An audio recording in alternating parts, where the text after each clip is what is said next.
y'all for being here. I'm looking around and seeing some faces of folks who were here yesterday evening as well. We had a really festive evening yesterday. All of our basketball teams played on campus and played really well. It was a fun night.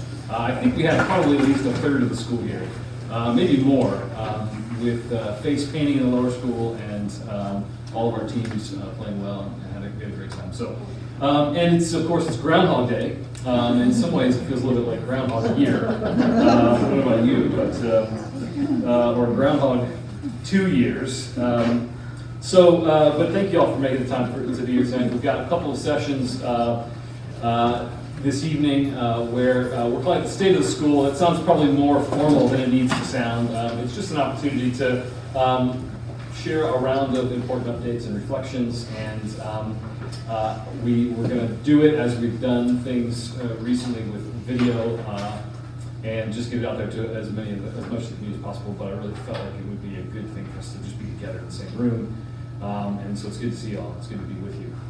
So thank you, and let me just pray for us as we get started, and then we'll dive in. Our Father, this is your school. You've called each one of us here. We're here because we're called by you. We're here to be faithful to what you've put on our hearts and what you've put our hands to. So will you help us to be faithful? Help us to lean on you for wisdom and for grace and mercy. And in these minutes ahead, pray that you bless our time. Help me to bring clarity and to help our school to be unified and to be excited, to be energized around the work that you're doing, even in the midst of challenging times. So, we thank you for this evening, for your grace and mercy. In Jesus' name, amen. Again, we're calling the State of the School a little bit more formal than it needs to sound, but the state of our school is strong, and I think that the reason that it's strong, what makes it strong, and what continues to make it strong, and what always has, is our people, our students. We saw this last night on display in a variety of ways. It was just heartwarming to walk around and see prefects painting faces, to see the likes of Henry Kuhn cheering or leading the cheers for the student section, which showed up in full force. Of course, our players in the field, but also our families who came out from all different divisions, and our staff and faculty.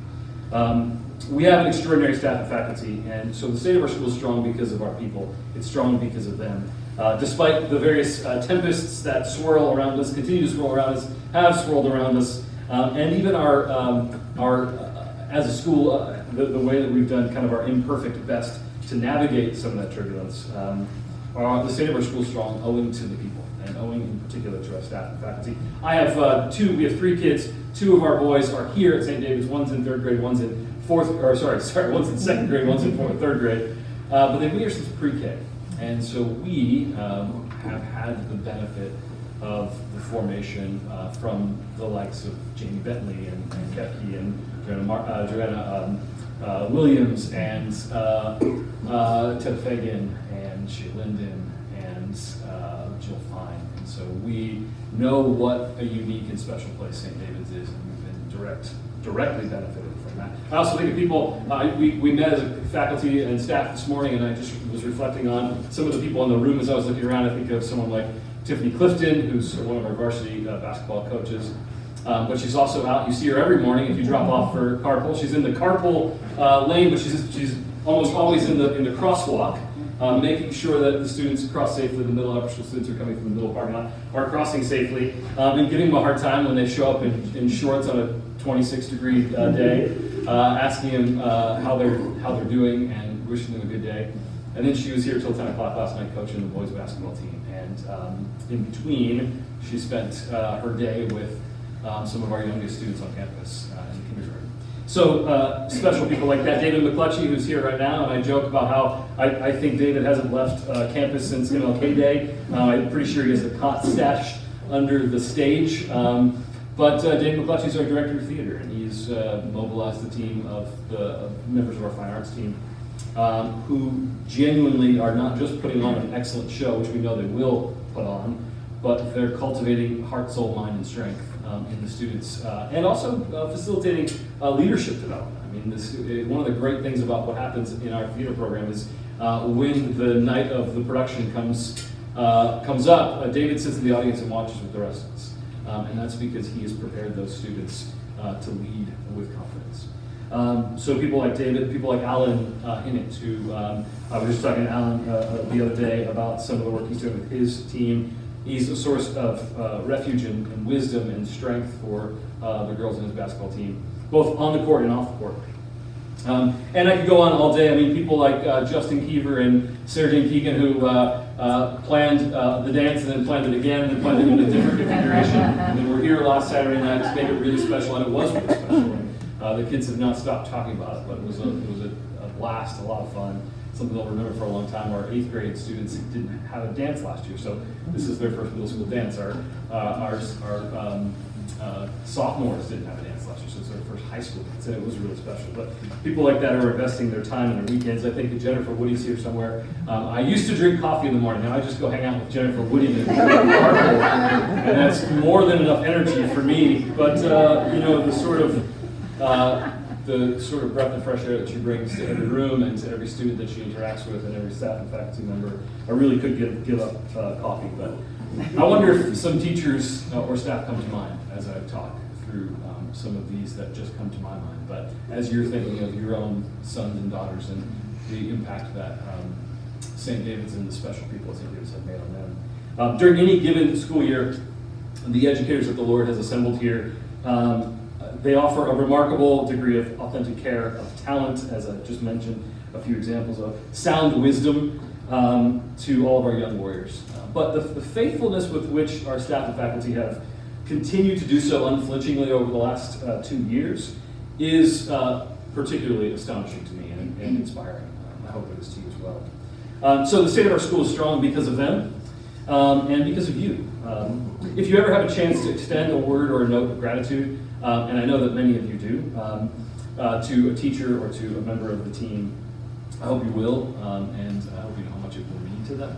It really fills their tank, because they really are steadfast servants, and I know that you all have had a chance to benefit directly from that in the same way that I have. Despite obstacles and headwinds of the present season, our school has continued to be blessed.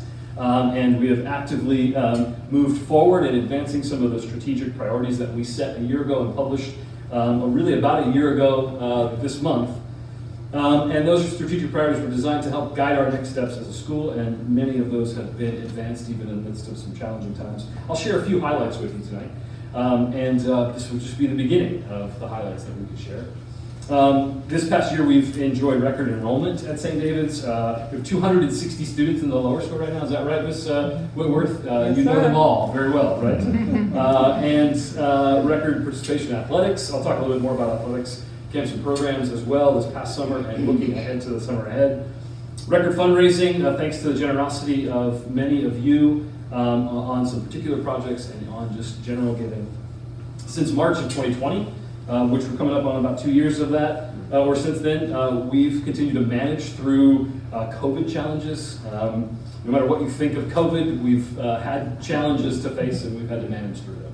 And we've managed through those challenges, maintaining the goal all along of balancing safety and balancing well-being with the steady and undisrupted delivery of our mission, both in person and on campus, because we know that it's not ideal. It's less than not ideal to do learning online.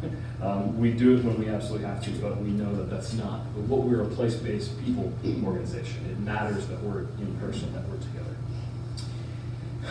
So the past year has presented those challenges, but we have thankfully had what we need to navigate through that. I remember last spring, actually, the staff and faculty were just reflecting on the year gone by and thinking, gosh, I think that may have been the hardest year in St. David's history. And thank God that that's all behind us now. And at the end of last spring, looking ahead and thinking, it's going to be so great to be completely back to normal next year. And the truth is, this year has been harder in a number of ways on staff and faculty and certainly on parents. But I remember reflecting on that and thinking, gosh, well, it's so great that this is now in our rear view. We can just move forward and run a school and do what we do best. But here we go, still in the midst.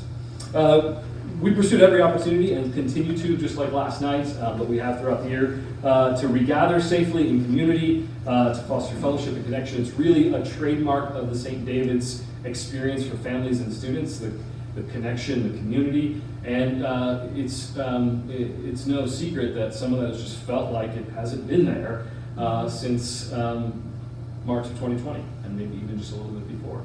But that's such a critical part of who we are and what we do that it's the sort of thing that matters a lot to us, that we want to invest in and take chances on, and we have done that. And we've been thankful that we have. One of the reasons that we wanted to gather tonight. Not very many schools are doing that, and it's important to us. We had quite a festive couple of weeks. I mentioned this already, but we had quite a festive couple of weeks culminating in our Winterfest Dances and outings last week, which was a lot of fun, and the students really loved it. While at the same time, 100 plus middle and upper school students are, as we speak, preparing on stage and backstage for the upcoming production of Frozen Junior. How many of your kids are involved in Frozen Junior? Okay, we've got two, so they're here right now, and they'll be here every day for the next couple of weeks. I'm going to be, I have a role as well, I won't tell you what that is yet, but I'll be here all day Saturday and all of next week preparing for my role. It's going to be a lot of fun. I get to spend, the clue I'll give you is I get to spend a lot of time with Eric Terlizzi during that time, so we get to bond. So we have 100 plus middle upper school students involved in that. That opens next week. Hopefully you've got your tickets. My 4-year-old daughter, Stella Jane, is counting down the minutes until she gets to come see Frozen Junior. We've waited a long time to tell her because we know how excited she'll be. By the way, the 3rd and 4th grade students will have an opportunity to have their very own theater production of 101 Dalmatians, right, later on this year. So they'll get a chance to participate as well in the lower school musical for 3rd and 4th graders. Right now, our winter athletic teams are coming to the end of their hard-fought season, as I mentioned, with a great evening last night. And even as they gear up, many of them for spring sports. Many of our football players have been in the weight room since early December as they begin their off-season workouts. We have 134, Miriam's somewhere, you can correct me if I'm wrong, but 134 winter athletes. How many winter athlete parents do we have in the room? Okay, we've got a few, right?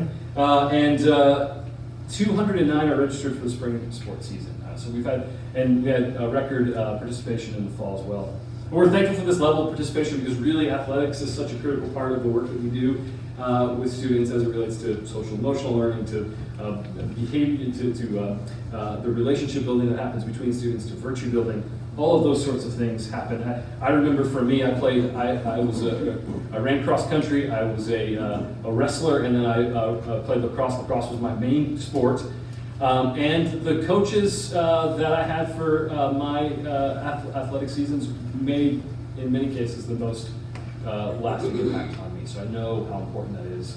And also some of those friendships that were fostered during that time were really important. So we're thankful for that level of participation. We're thankful to have a great lineup of coaches as well, some of whom I've already mentioned to you. Our teams are competing at high levels, and we're also going to be hosting the EPIC tournament here in a couple of weeks. In the last 12 months, we've strategically enhanced leadership and vision in a few key areas of the school, including, you've heard me mention this before, but including lower school curriculum and instructional coaching. With 260 students in our lower school, Suzanne Denby has come on. She returned to St. David's after going to a different school to take her next sort of leadership step. And as she's been developed in that area, came back and brought those skills and talents with her.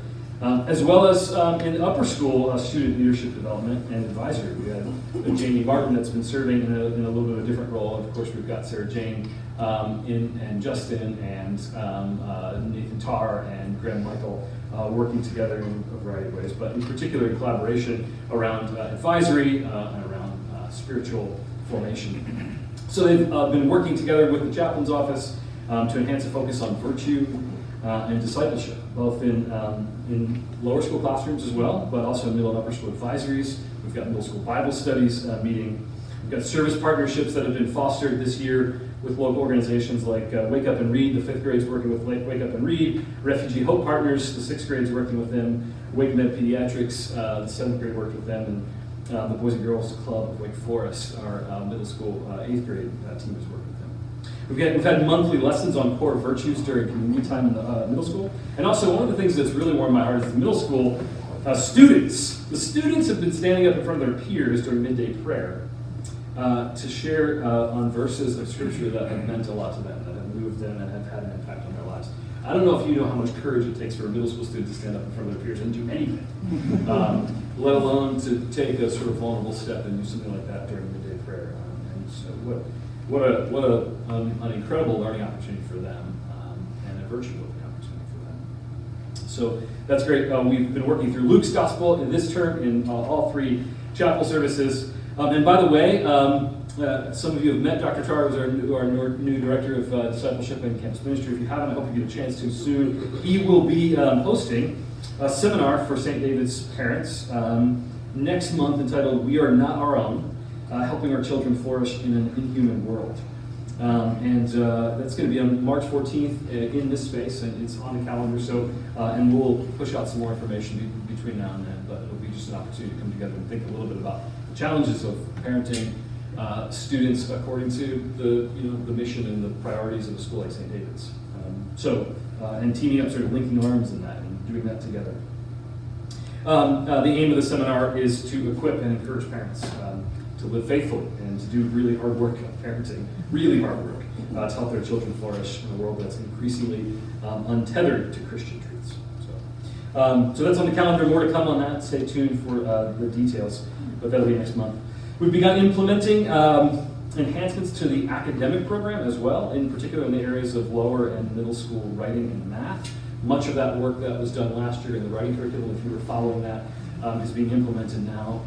And same thing in the area of math, differentiated math instruction, math coaching, more time in the 3rd and 4th grade for math. So some of those strategic initiatives that were part of our deliberation last year on academic programming. We've enhanced our ASP program, our academic support program, to serve more students with a wider range of services in response to the needs of our community. As the needs have changed, we've found that a broader population of our students is benefited by certain targeted academic support needs.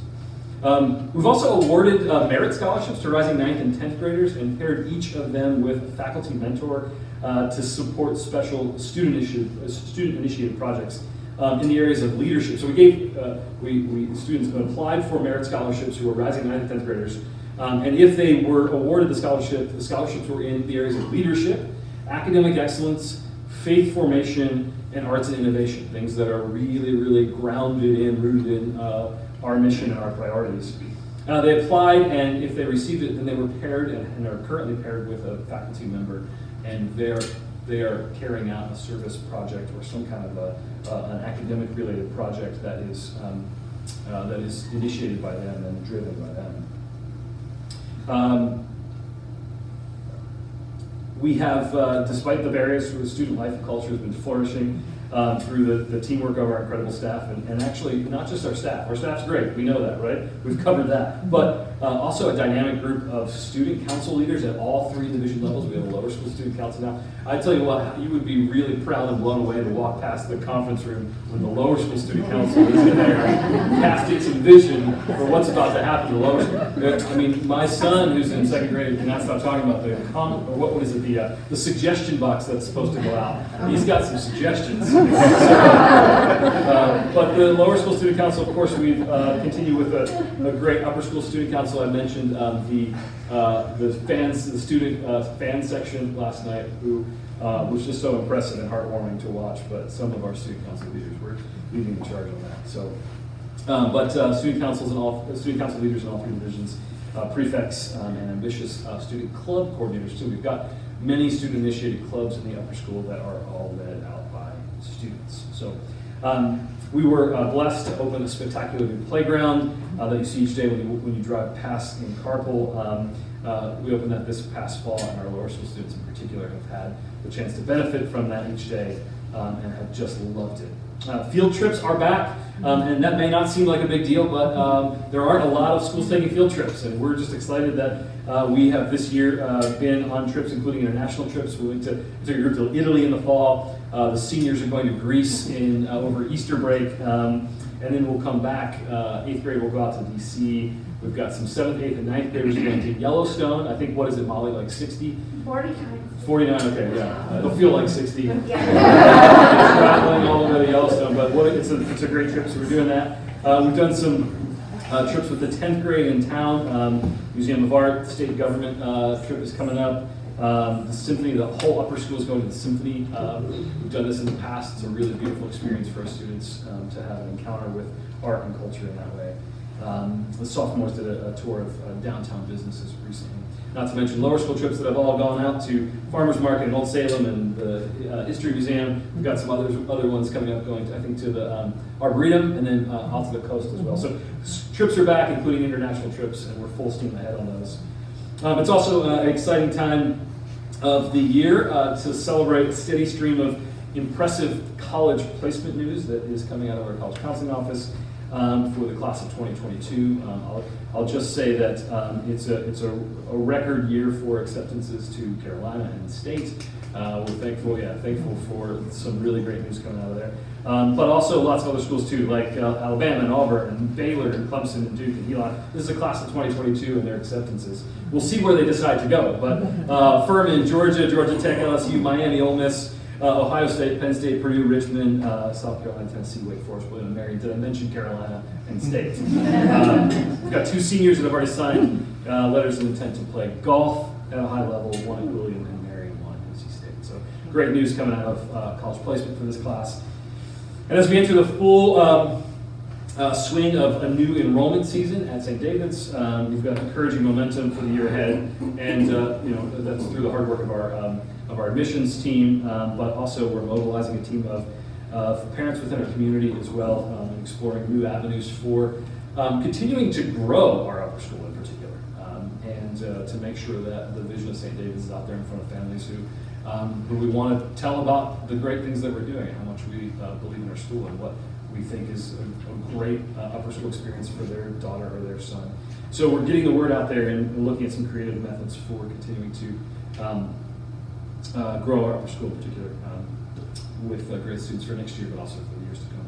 So we're thankful. That's just a little sampling. We're thankful and hopeful and energized for all that's happening right now, and also all that is to come. I want to take this opportunity to share with you some of the work that the Board of Trustees and I have been doing recently, specifically during our annual retreat earlier this month. For those of you who don't know, at Independent School, the Board of Trustees has really 3 big responsibilities. One is to hire, oversee, evaluate, support, coach, and work closely with the headmaster, and the fiscal oversight broadly of the school, and also the strategic oversight of the school. So what is our mission? What are the strategic commitments of that mission? And let's make sure that we're staying faithful to it. And so that's really what the Board of Trustees oversees. And that's, not everybody knows that about an independent school. So really that's kind of 3 big things, right? The head, the fiscal oversight, and the strategic oversight. So anyway, I've been working with the Board of Trustees recently, and specifically during our annual retreat last month, the trustees and I devoted some time to the exercise of further clarifying the commitments inherent to our mission, not recasting it or rewriting it, but just the exercise of sort of further clarifying those commitments, around which we can continue to build unity as a school, especially given just the sort of the challenges of the present climate that we find ourselves in. So we're a school, as you know, in the Episcopal school tradition. See if I can get this guy to work.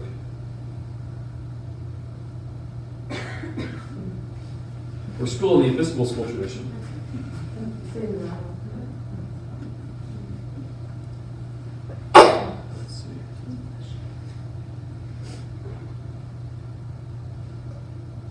Well, I'll just tell you. Oh, yeah.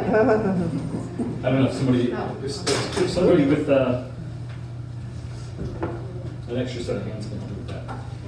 It's not the end of the world. It may have just been the via that went off, possibly.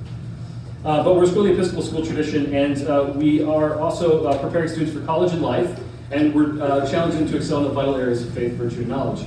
Now, what we discover is that these are all essential components of our mission, but they are also susceptible to a range of interpretations. And so part of the exercise is just to ask ourselves, well, what do we really mean by these things? What are the core commitments? And so thus the need for naming some core values and commitments to which the mission of St-Davids is firmly anchored. So specifically, here's specifically what we ask ourselves. What are the main bedrock values of our school to which we regularly refer back? There we go. Well done, thank you, Carl and Jane. What are the bedrock values of our school to which we regularly refer back when we're making practical decisions? Decisions about things like policy, programming, personnel, the allocation of resources, student accountability, discipline, things like that. So let me share briefly some of these core values, and simply what they essentially do is just expand out in a bit more detail the enduring mission of our school. Nothing's changing about the mission, but they expand out just a little bit more.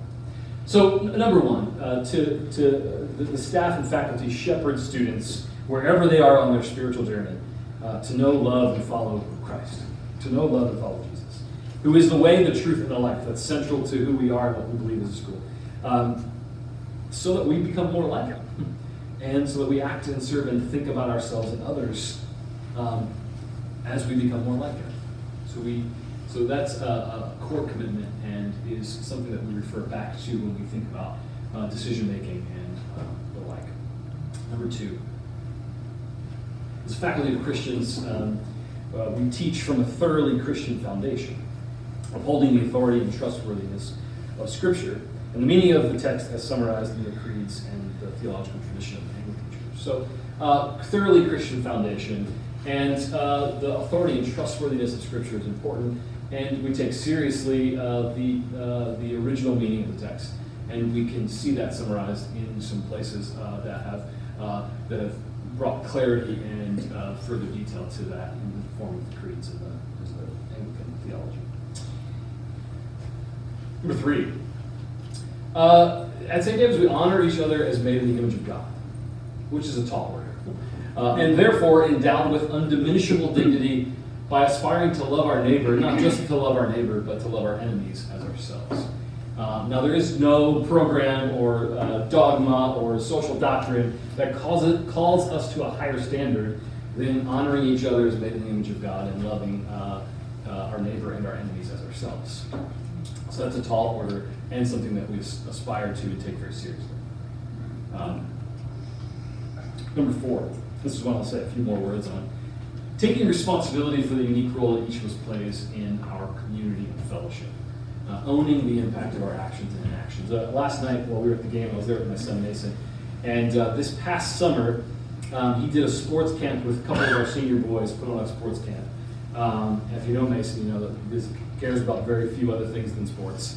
It's just really made him come alive.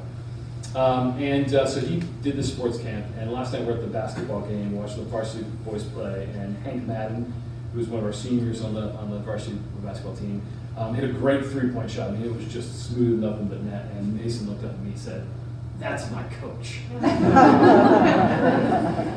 Now, I don't know if Hank Madden knows how much influence he has over my little boy. But my little boy looks up to him and wants to be just like him. And so that's a little bit of what we have in mind when we think about taking responsibility for the unique role that each of us plays in the community. One of the beautiful things about being at St. David's is that no matter where you are in the journey, there are people who are building into you and people whom you are building into. And sometimes you don't even know it. Sometimes you don't even know the impact that you're having. Like I think Hank does, because he's a pretty perceptive kid. He's a pretty thoughtful, caring, perceptive kid. But I think he has a lot of power, and he has a lot of influence. And my boys want to be just like him. He said, "That's my coach," with such pride. So that's a little bit of what I have in mind when I think of taking responsibility and remembering that being in a pre-K to 12 school, there are always people who you are building into, and always people who are building into you, no matter where you are on the journey. Number 5, we strive for excellence. Embrace worthy challenges that foster courage and resilience, which means they might not be easy, which means they might actually be hard and cause a little bit of challenge and pain sometimes. But strive for excellence and embrace worthy challenges that foster courage and resilience. But here's the kicker, right? Here's where we call ourselves to a higher standard. But we also humbly accept that each of us, you, me, each of your kids, teachers, is on the way still. We're all in process, we're all unfinished. So strive for excellence, embrace the worthy challenge, knowing that we aren't perfect and we don't have to be. Knowing that we're all on the way and that we're all unfinished. But that's hard as well, right? And in a minute I'll share just a couple of words on, as we're thinking about things like student discipline and accountability. And I'll share a few words about that in a minute, but we'll also be releasing a short little video clip to talk a little bit more about that as we work through some of the philosophy of those things. Number 6, we work to be sincerely invested citizens in our neighborhoods. We live in a neighborhood, we live in a city, we live in a nation. By following Micah 6:8, which is to do justice, love, mercy, and walk humbly with our God. And we do that with gratitude for the freedoms we enjoy and with abiding commitment to the country that we call home, the country that for probably most of us has nurtured us and raised us and given us the resources and the opportunities that we have. Number 7, we wholeheartedly enter into lively, curious, honest engagement. Lively, curious, honest engagement about the wonders of God's creation and the rich cultural and intellectual tradition of Western civilization. Emerging as perceptive listeners. So we do this, we engage in lively, curious, honest engagement, emerging out of that as perceptive listeners, careful thinkers, and winsome communicators. You will literally see this happening down every hall. If you walk through campus on any given day, you'll see lively, curious, honest engagement with the wonders of God's creation and with the rich cultural and intellectual tradition from Plato and Aristotle and Dante and C.S. Lewis and continuing on and on and on and on. And you'll see that happening. This is actually the C.S. Lewis room here. You can see the Lion, the Witch, and the Wardrobe. But it's happening all over campus all the time, and we are aiming at graduating students who are perceptive listeners, careful thinkers, and winsome communicators. That gets a little bit of a portrait of a graduate. It's not the whole portrait, but it gets a little bit. Number 8, to grow in talent, ingenuity, and deep understanding. And here's the kicker. We don't just think, okay, it's all there and it just needs to be unleashed from each of our students, but to grow in talent, ingenuity, and deep understanding. And here's what we know. It's guided by teachers whose wisdom and example cultivate the whole person, heart, soul, mind, and strength, equipping them to reach their best potential. They need to be built into. They need to receive wisdom. And that's the sort of thing that we know is true, and that's the sort of thing that we care deeply about doing, and that's happening all over campus all the time. And it's not just for teachers to students, but one specific thing that's happening right now that also just warms my heart is that we have upper school students who are mentoring middle school students who really could use a mentor. So some students who are, just living the middle school life, and they run into challenges. Middle school can be tough sometimes. We love middle school, but you hit some bumps, you hit some stumbles along the way, and sometimes what you really just need is encouragement. Sometimes you really just need grace. Sometimes you need some guidance. And we have some upper school students who are doing that right now for middle school students, as facilitated by Ms. McCrae and Dr. Tarr and Ms. Keegan, and just trying to connect the right students with the right people to build those relationships. Again, back to being a pre-K to 12 school, and what it looks like to take responsibility, and what it looks like to pass on wisdom and encouragement and cultivate the heart, soul, mind, and strength. Number 9, we grow in talent. Oops, that's not the end. We grow in talent, ingenuity, and deep. Nope. That's okay. There are only 8. You'll notice that there's really nothing brand new there articulated. You have seen these things communicated in our, explicitly in some cases, in our handbooks, in our strategic priorities, in our website, and some are just readily distillable from the community norms and practices that we have at St. David's. So what is a little bit new, at least during my time here, is having them all stated in one place as a summative snapshot of who we are and how we operate. It gives us the ability to have a common language to use when we're thinking about those practical things that I mentioned earlier about policy and programming and resource allocation. It also gives us a common language to use when we're doing the work of shepherding our students. And we want to help them to know that, you know what, at St. David's it's important to take responsibility.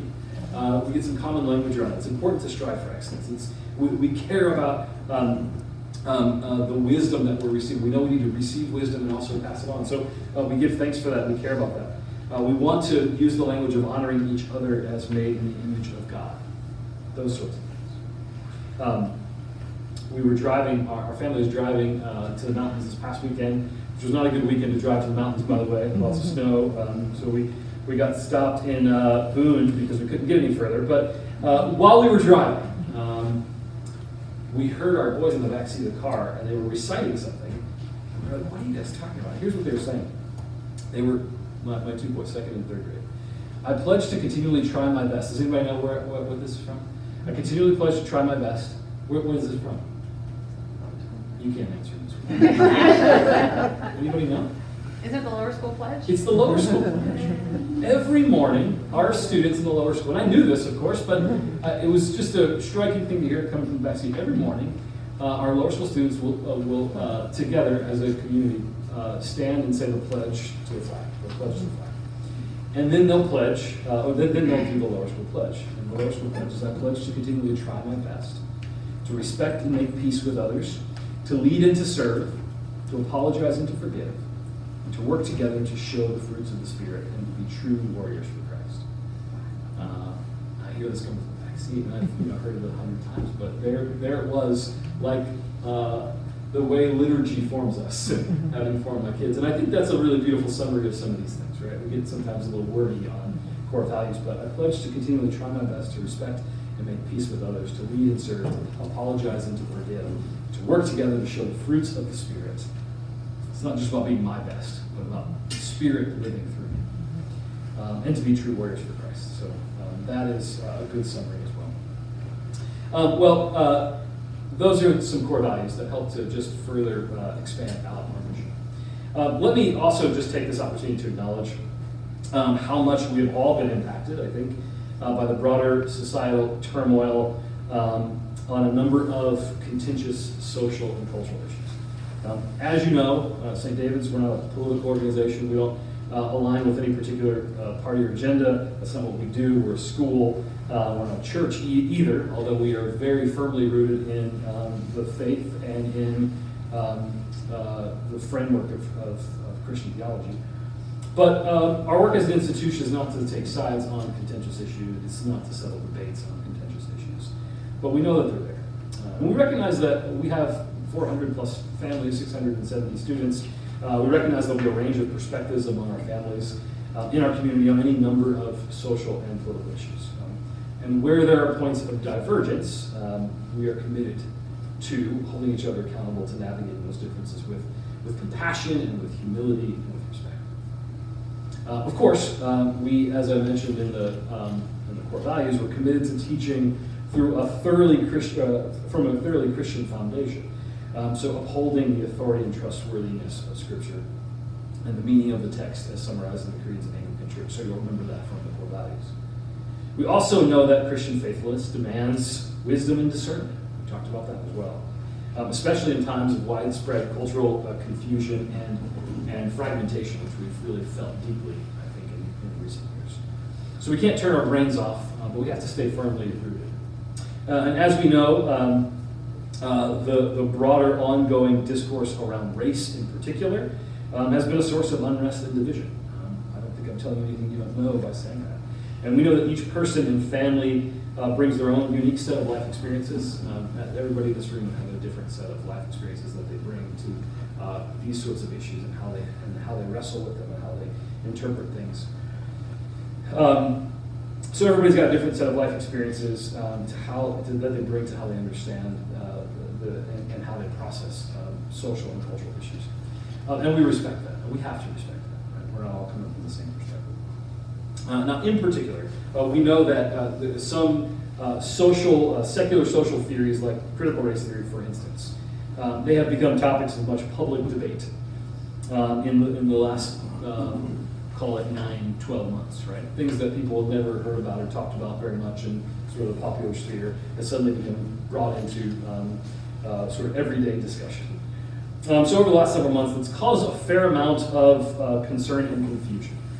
Probably all of you are familiar with this, right? As a school, we see social theories like critical race theory to be an inadequate means of interpreting social and structural challenges. And we also see it as just being incompatible with Christian doctrine. And here's why. It reduces people simply to racial categories. And it reduces society to a zero-sum game of oppressed and oppressors. And ultimately, it denies the image of God as the grounds for the inherent dignity of all people. So it's inadequate, out of alignment with Christian doctrine, and mostly just a distraction from having really the real conversations. But the scriptures of the Old and New Testament always present us with an alternative framework. And that framework helps us to understand the contemporary challenges of our time. It's not abstract and irrelevant. It helps us to understand the contemporary challenges of our time in light of the gospel. So as it relates to race, we can look to the New Testament, the Old Testament, we can look to the gospel, but also as it relates to any number of other social tensions and pain points. We can always look to the gospel and find an alternative than the various secular possibilities that we can adopt. So these scriptures are where we get the core values that I just shared with you, affirming the inherent dignity of all persons as created in the image of God, and calling us to apply a standard of Christian love for our neighbor and even our enemies. It really is a higher standard. The vision that we just talked through actually invites us to hold ourselves, our community, each other, to a much higher standard than any secular social theory or program could. And I would encourage you to think about that a little bit. No matter what the social doctrine is or the dogma, it's not going to call us to a higher standard than the vision of loving our neighbors as ourselves, and the vision of our neighbors being, and even our enemies being made in the image of God. So it calls us to a higher standard for honoring each other along, yes, racial differences, but also along any other difference that you can think of. Cultural differences, socioeconomic differences, political differences, differences in how we learn, differences in taste and preference. But it calls us to a higher standard not just in our differences, it calls us to a higher standard for even those with whom we are most similar, even those who think most like us, and with whom we most agree. It calls us to a standard of speaking the truth and love to them, gently challenging them as fellow image bearers. So we see a lot of relevance, but it's not easy. So St. David seeks to develop a culture of compassion, I mentioned this, hospitality, and humility that pervades the school community and characterizes teaching and learning. And I really do think that is a higher standard that we need to call ourselves to. The students learning at St. David's, whether it's pre-K or 3rd grade or 10th grade or senior year, students learning at St. David's will be enriched by learning alongside those who are not exactly the same as him or her. As well as through cross-cultural experiences. I mentioned a few where we have a long history of taking students to Guatemala on service trips. And we couldn't do it this year because of the pandemic, but we're forcing ahead to do it again next year. But we don't have to leave the country to do that sort of thing. Service projects, international trips, partnerships with other schools and communities in the Triangle, and also through encounters with texts, with things that they read, with art, with traditions from a range of cultures. This is one of the aspects that is sort of cross-cultural experience that enriches the experiences. So as we learn alongside one another, we're all different in one way or another. As we learn alongside one another in fellowship and community, we're committed to listening graciously to the unique stories that each of us have lived, and to making amends when we individually misstep. I misstep all the time. I'm sure maybe some of you do as well. I do that especially with people I love the most. And when we misstep, making amends, and to standing with and for each other in the unity of Christ and the love of Christ. Again, higher standard. So this is pretty tough work, and none of us gets it right all the time, myself included. And I think we can't remind ourselves enough of these sorts of core values, these sorts of standards. And of course, standard sounds a little bit like I'm really striving for this thing. I gotta find this sort of perfect love. But we always lean back on grace and mercy and becoming more like Christ through grace, and becoming more like Christ in the way that we think about each other and the way that we interact with each other. And that was our first core value. So in the next couple of weeks, I'll be sharing more of the thorough update and a little video clip on how we as a school approach contentious social and cultural issues in a way that keeps us moored to our mission while preventing us from getting needlessly swept up into some of the chaos of society's turmoils. These are difficult things to talk about. We can't entirely pretend like it doesn't exist. It's also not our job as a school to settle debates or to primarily be figure out what side we should be on. But we do have to be able to be faithful to our mission and to our core values. So we'll also, one of the things that we'll do, that I'll do in the next couple of weeks in particular, is also to share a little bit more just about how we think about how these core values impact student discipline and what we think of as virtue building, or what we think of as student accountability. And how are we, as students in particular at the older level, they will make mistakes sometimes, right? We've all done that. But how do we think through that? How do we think through pastoring them and fostering their growth and offering grace and accountability and things like that? So there'll be some more of that to come.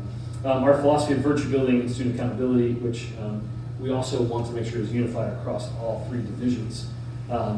Really, what we wanted to do is to replace punitive discipline with compassionate accountability, and figure out how do we do that? How do you strike the sort of just right chord with that? Because that's really at the heart of the hard work of shepherding students. So leveraging policies and consequences to serve student growth and to restore relationships. That's key, to restore relationships where students have, where there's been damage done, or where relationships have been impacted, which happens all the time. So there'll be some more of that coming soon, and I'll be excited to share a little bit more. I thought it was just a lot to put into tonight's presentation, but I'll give you a little taste of that. One other thing I wanted to mention that I forgot, as we think through how we approach contentious social ethical issues, there are a couple of things that also that sort of keep us anchored, that we're committed to. One is that we believe at St-Davids that parents, you all bear the primary responsibility for the formation of your children. This is something that we take seriously in partnership with you, but primarily parents bear that responsibility. So the staff and faculty of St. David's respect the authority of parents and that role, the authority that you have over your children. And we seek to partner with you for the good of your daughters and your sons. We recognize that the school is one part of a broader community, forming a network of support and formation around each student. So that's one important commitment that we always come back to, especially when you wade through the waters of contentious issues where there are different perspectives. And I also want to say one more thing about that, and then I'll move on. St. David's graduates, we go back to thinking about some of the portrait of a graduate that you see a little bit of in the core values. St. David's graduates should be equipped to engage culture with Christian faithfulness. They should be able to engage culture in a way that resists the temptation simply to choose one secular ideology over another, but actually be able to engage thoughtfully and perceptively with it. So they're capable, when they graduate from St. David's, of participating in substantive discourse as attentive listeners and careful thinkers and winsome communicators, as I mentioned earlier. So those are just some things that I'll give you a little taste for, but there'll be some more to come on that.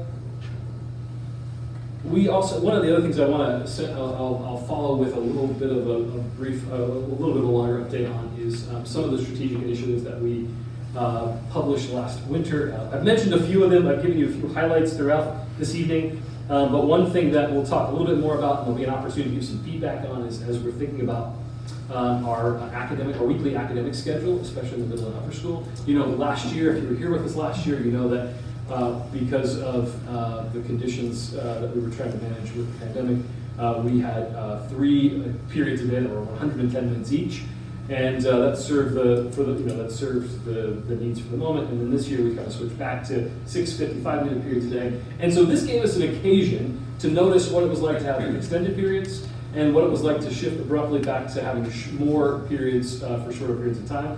And what we've discovered is probably neither is perfect, but maybe something in the middle. And so we're just exploring a scheduling deliberation, a process of taking a closer look at what are some ways that we can think about our weekly academic schedule that's good for students and that is reflective of our commitments, reflective of our core values. When we think about teacher professional development, we think about time for advisory, we think about time for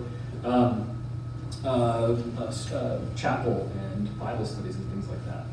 And we also think about what's just good for our students and how much time and how much clutter they sometimes take home with them when they're thinking about 6 classes a day. So more to come on that, and there'll be opportunities for some feedback, but that's part of some of our strategic initiatives that we said last year that we really wanted to balance. This was one of the 22 goals that we set. We said we wanted to balance the combined demands of academic and co-curricular programs for students at every level in order to foster healthy life habits while still striving for excellence. So this is just one part of that, and we're excited about some of the work there.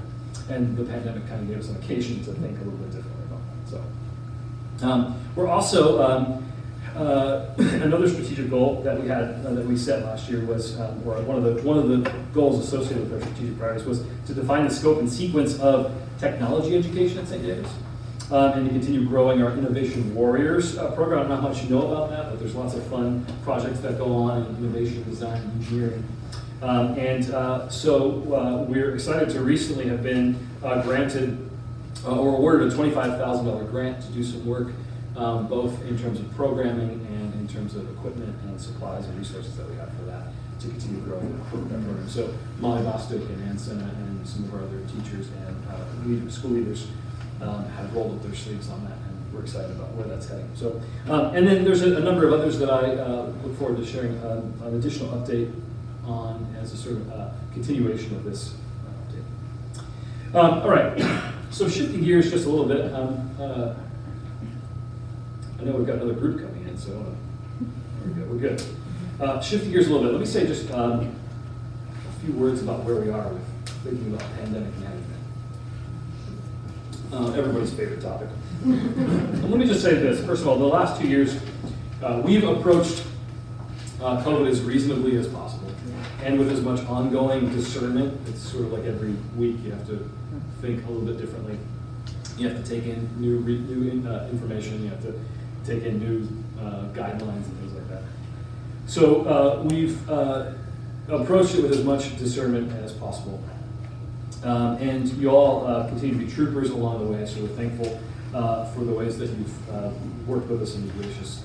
We all know how much adrenaline there is around questions about the pandemic. And as a school, we've tried to just take a pragmatic approach. We've tried to do, again, I mentioned earlier, trying to balance safety and well-being with delivering on our mission in a way that is as minimally disruptive as possible. And I think we've done that. And our nurses, and some of you have had a chance to, whether you wanted to or not, work with our nurses. They've been absolute rock stars and provide a level of management, but also just care and sort of pastoral care for families as they kind of walk this path sometimes that is very disruptive and no fun. But so we're thankful that we're kind of on the downward slope of this post-Christmas spike in cases. We had 75 or 80 cases in 3 weeks that were within the St. David's community. But we're on the backside of that, and we also are thankful that everyone who wants to have a vaccination can be vaccinated, right? So anybody 5 and up, that is eligible.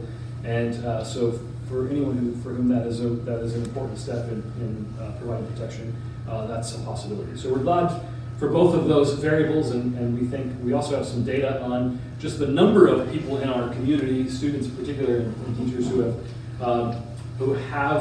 been vaccinated, but also those who have been infected, have tested positive in the last 3 months, which we know makes them, according to CDC and NCDHS guidelines, makes them exempt from quarantine. So we know that we have a large number of people in our community who fall into that category. Either they've had COVID or they've been vaccinated. tested positive for antibodies. So all that data is fairly encouraging, which means that we're very seriously considering what is the sort of next phase of our COVID management at St. David's. For 2 years, we've been navigating this, and we feel like we're entering in sort of into the next phase. And that next phase will include some adjustments to protocol, and it will include probably some adjustments to how we approach remote learning in the 3 different divisions, which teachers have been a true hero to continue for so long. So more to come on some of that, but initially we do intend very soon, really within the next couple of weeks, to shift our posture on masking, to return discretion to families and to employees as it relates to masking indoors. And so there are details associated with that because there are parts of our quarantine and contact tracing policy that we just need to take a close look at to make the appropriate adjustments for. But we do think that we're entering a phase of the pandemic where we feel safe returning discretion to families and to employees for that. We will provide as a school high-level masks for staff and faculty who wish to have one in the event that they're concerned about their own contracting the virus or passing it on to someone who they love who might be at a higher risk. So we will provide that for them for safety. But so stay tuned for an email this week where I share more details on what does that exactly look like. But we are entering a new phase, and listen, we know that there are probably a lot of questions about that. We also know that there's probably a lot of opinions about that. I'm sure that's not the sort of thing that most people hear neutrally. You probably feel strongly one way or another. And I'll probably talk to many of you about that if you feel really strongly about it. But just know that we've approached this as practically as we can throughout the year. And throughout the 2 years, we don't have all the answers. There's absolutely no sense in which anybody's pushing a political agenda or interested in posturing. We want to keep our school open. We want kids to be here on campus and not on a screen. We want them to be safe. We feel good about moving into this next phase. We certainly don't have all the answers, and we don't think the pandemic's over. We think that it's still with us. There are ways in which we still have to navigate, but we do feel good about moving into this next phase. So more to come on returning discretion to families on masking in the next couple of weeks, meaning this week you'll hear from us with details about that. And so before winter break, we'll be shifting. And then more details on some of that, some of the protocols and how much quarantine and things like that. And I do also want to say we're going to schedule some coffees over the next couple of months just to create some space for conversation, questions that have come to mind about things that I've shared today or things that I haven't shared that you want to hear more about, other things that are on your heart and mind that you want to just take a deeper dive in a smaller setting. So we'll get those dates out to you soon, but we'll have just some little coffees with me and maybe a few other school leaders just to chat. So let me just say we're grateful to you all for taking the time to join us this evening for this important round of updates and reflections. And I'm just also thankful for the opportunity to journey with you all as we invest wholeheartedly in students in the ways that we talked about. And hopefully not have to think too much about viruses for a while. Eventually, I know we're not quite there yet, but it would be great to just get back to running school and just doing education and just those sorts of things that we really do kind of know better. So, I will say just in closing that we've begun planning our year-long celebration of our 50th year at St. David's, doing the work that we're doing some of the stuff that is really exciting, and it's not happening at all in a lot of other places that I shared tonight. But as we look to next year, we're just grateful to be faithfully partnered with y'all, grateful to journey alongside of you. And with that, I'll stick around here if you want to come up and have just a sort of one-off conversation or you have any questions. And we'll schedule those coffees for some smaller group dialogue if you want to join for one of those. But with that, I'll say, go Warriors. Some big weeks coming up for the Warriors, and buy your musical tickets because my little girl and her friends are going to be there. They may have gobbled up all the tickets already. But, thank you all so much for coming tonight.